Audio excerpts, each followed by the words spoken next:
Scott Yates here with AwesomeDrills.com. We're in our joint lock series.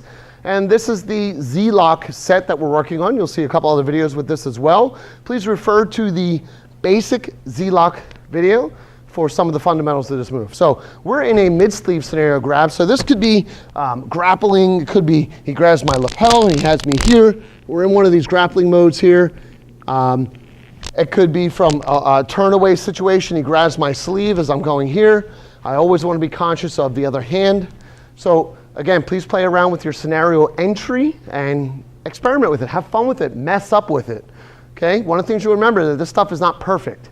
This is not meant to happen every single time in every single scenario. You have to fail in order to figure out the nuances of the technique. So we're going to grab, a mid-sleeve grab is just above the elbow. Now, if he happens to grow just below the elbow, I would go back and I would refer back to the low sleeve grabs, which are different.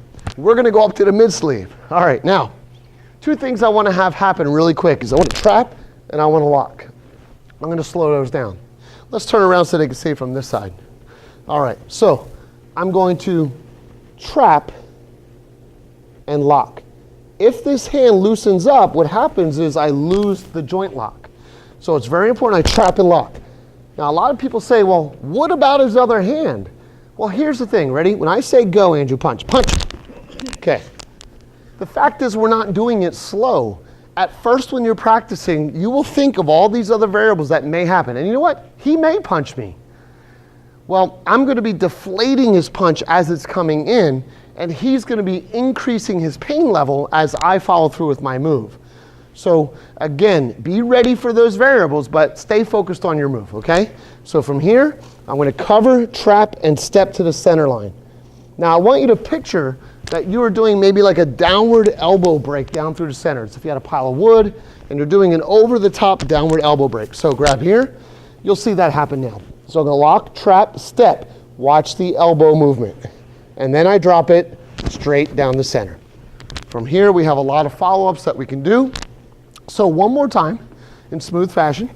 So I'm going to cover, trap, step. You notice the compression that's happening here. Keep this locked tight. Roll over. Hey, if I'm close enough, my elbow clips, and that's a bonus. Once I get to the center, I turn sideways and I drop this down here. Lots of follow-ups and finishes that you guys can do from there. I probably don't recommend that last one. But have fun with it. Figure it out. Please take your time on these Z-locks as the wrist is very fragile in this outer turn. This is Scott Yates with AwesomeDrills.com, and I'll see you in the next video.